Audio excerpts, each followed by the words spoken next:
Subscribe करें और देखें एक दिल दहला देने वाली हॉरर स्टोरी। बिना घबराना भूलें।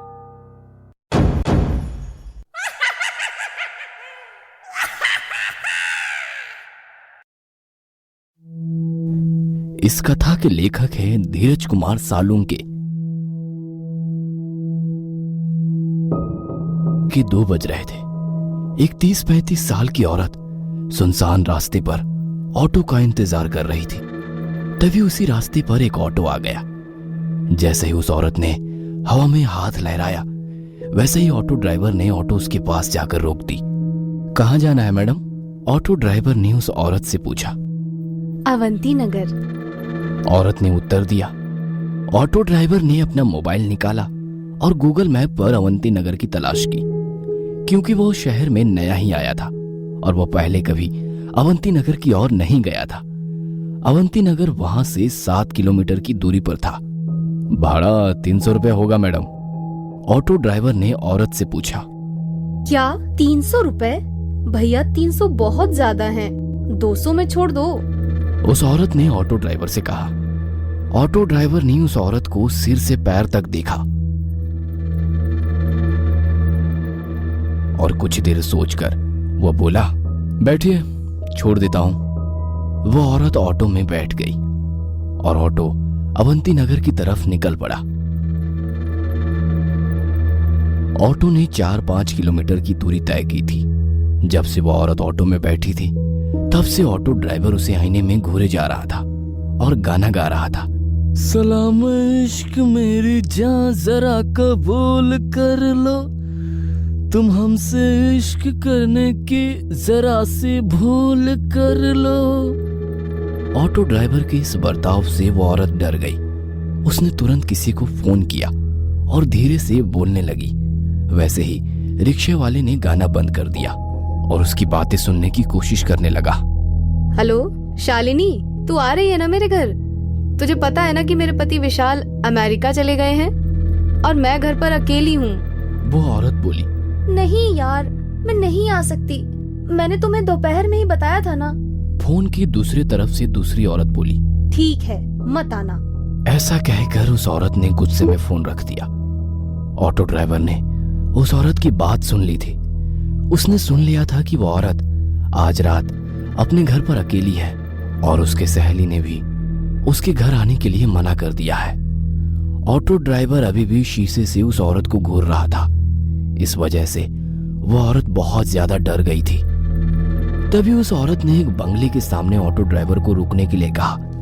ऑटो ड्राइवर ने देखा कि उस घर पर सिल्वर लीफ लिखा हुआ था। वैसे वो घर नहीं, एक बड़ा सा आलीशान बंगला लग रहा था। जैसे ही ऑटो रुक गया, वो औरत ऑटो से उतर गई और ऑटो ड्राइवर को पैसे देने के लिए उसने अपना हाथ आगे बढ़ाया। तभी ऑटो ड्राइवर ने पैसे लेते समय उसका हाथ पकड़ लिया और बोला, अब जब तुम मुझे यहाँ तक ले ही आई हो तो एक कप चाय ही पिला दो। ऑटो ड्राइवर की बात सुनकर औरत और भी ज्यादा डर गई। उसने ऑटो चालक के हाथ से अपना हाथ छुड़ा लिया और सीधे गेट के अंदर भाग गई। यह देख ऑटो चालक मुस्कुराया। तभी उसकी नजर पीछे की सीट पर गई। औरत ऑटो में अपना मोबाइल भूल गई थी। इससे पहले कि औरत अपना मोबाइल लेने वापस आती, ऑटो ड्राइवर ने ऑटो स्टार्ट कर दी और वह वहां से 9-2-11 हो गया। कुछ दूर जाकर उसने ऑटो रोका और उस मोबाइल को देखा। वो कुछ 20-25 हजार का महंगा मोबाइल था। यह देखकर वो बहुत खुश हुआ, लेकिन उसने देखा कि मोबाइल बंद था। लेकिन अब कुछ समय पहले ही तो वो औरत मोबाइल पे किसी से बात कर रही थी, तभी तो मोबाइल चालू था। फिर इतने जल्दी ये बंद कैसे हो गया? वो मन ही मन बोला। लेकिन फिर उसने सोचा कि शायद मोबाइल की बैटरी डेड हो चुकी होगी, इसलिए बंद पड़ा होगा। तभी अचानक उसके सिर में एक डरावनी योजना आ गई। मोबाइल फोन देने के बहाने उस औरत के घर जाने की। उसके दरवाजा खोलते ही उसके गर्दन पर छुरा रखकर उसकी इज्जत लूटने की और फिर घर में से सारे पैसे लूट के 9-2-11 होने की योजना बनाई। लेकिन इसके लिए उसे एक और साथी की जरूरत थी, इसलिए उसने अपने एक दूसरे ऑटो ड्राइवर दोस्त को फोन किया और उसे अपनी योजना के बारे में बताया। जब उसके दोस्त ने सुना कि एक सुंदर औरत घर पर अकेली है, तब उसका दोस्त वहां आने के लिए राजी हो गया। उसने अपने दोस्त को उस औरत के घर का पता बताया और उसे तुरंत वहां आने के लिए कहा और खुद उस औरत के बंगले के बाहर जाकर रुक गया। 10-15 मिनट बीत गए थे, पर फिर भी उसका दोस्त अभी तक नहीं आया था। उसने उसे बहुत फोन किए, लेकिन वो उसका फोन नहीं उठा रहा था। ऑटो ड्राइवर को ज्यादा देर तक रहा नहीं जा रहा था। उसे उस औरत का चेहरा बार बार उसकी आंखों के सामने दिखाई दे रहा था। उसके वो हवा में उड़ने वाले बाल उसकी आंखों के सामने आ रहे थे। उसके परफ्यूम की महक अभी भी उसकी नाक में बस गई थी। तो उसने अपने दोस्त को मैसेज किया, मैं अंदर जा रहा हूं, तुम्हारे लिए दरवाजा खुला रखूंगा, जल्दी आ जाना। जैसे ही उसने मैसेज किया वैसे उसने सीट के नीचे छुपाया हुआ चाकू निकाला और एक हाथ में चाकू और दूसरे हाथ में मोबाइल लेकर वो गेट खोलकर अंदर चला गया।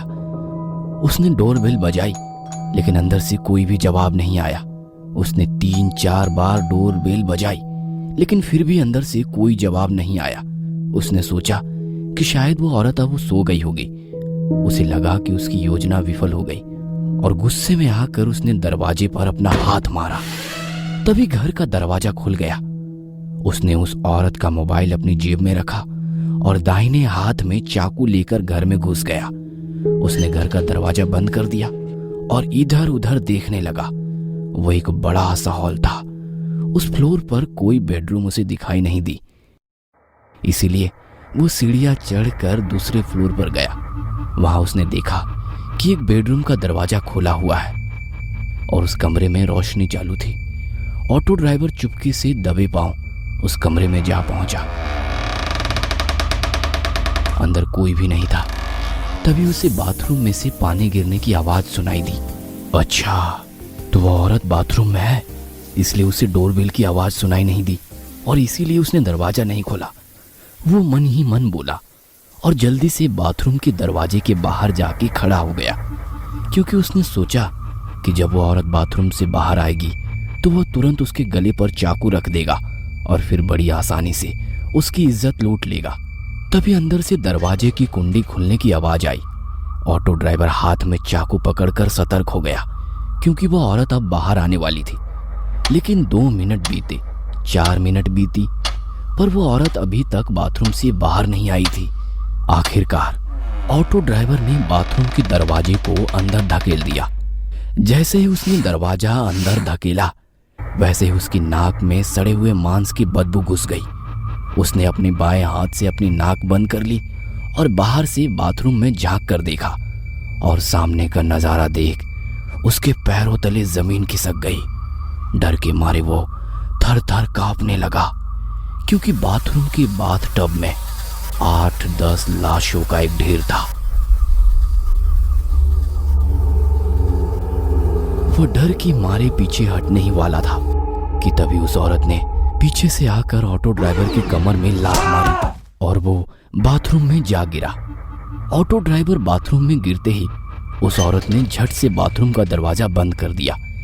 जैसे ही ऑटो ड्राइवर ने उसकी दाईं तरफ देखा, वो पसीने से तरबतर हो गया और उसने उठकर दरवाजा खोलने की कोशिश की, लेकिन दरवाजा नहीं खुला, क्योंकि उस औरत ने बाहर से दरवाजा बंद कर दिया था। उसे पता चल चुका था कि उस औरत ने जानबूझकर उसे बाथरूम में बंद कर दिया है। ऑटो ड्राइवर दरवाजा पीट पीट कर जोर जोर से चिल्लाने लगा, मैडम दरवाजा खोलो, मैडम मैं आपके पैर पकड़ता हूं, मुझे यहां से बाहर निकालो, मुझसे गलती हो गई मैडम, मुझे माफ कर दो मैडम। वो भीख मांग रहा था, लेकिन बाथरूम के बाहर से कोई जवाब नहीं आया। बाथरूम के बाहर सन्नाटा फैल गया। आखिरकार दरवाजा पीट पीट कर उसके हाथ दुखने लगे और उसने दरवाजा पीटना बंद कर दिया। उसने उसकी दाईं ओर देखा, वैसे ही उसे बाथटब में लगा लाशों का ढेर दिखाई दिया। 8-10 लाशें एक के ऊपर एक रखी हुई थी और हैरानी की बात तो यह थी कि उन सभी लाशों के ऊपर ऑटो ड्राइवर की यूनिफॉर्म थी। इसका मतलब ये था कि वे सभी लाशें ऑटो ड्राइवर की थी। उसने अपने कपड़ों को देखा तो उसने भी वैसे ही यूनिफॉर्म पहन रखी थी। बाथटब के बगल में मोबाइलों का ढेर पड़ा हुआ था। ऑटो ड्राइवर ने उसकी जेब से मोबाइल निकाला और वो फिर एक बार चौंक गया, क्योंकि बिल्कुल वैसे ही मोबाइल का ढेर था। वो समझ गया कि उसे धोखे से फंसाया गया है। उस औरत का ऑटो में कहना कि मैं घर पे अकेली हूं और उसके बाद ऑटो में मोबाइल छोड़ना, ये सब उसकी ही चाल थी और वह बुरी तरह से उसकी जाल में फंस चुका था। वो समझ चुका था कि वे सभी ऑटो ड्राइवर भी बिल्कुल उसकी तरह ही उस औरत के जाल में फंस गए थे और वो बाद में उसी बाथटब में मर गए। अब उसके साथ क्या होगा, इसका ख्याल उसके मन में ही आ गया। क्या ऑटो ड्राइवर उस भूतिया बंगलों से बच निकलेगा? इन सभी सवालों के जवाब जानने के लिए इस कहानी का अगला पार्ट देखना मत भूलना।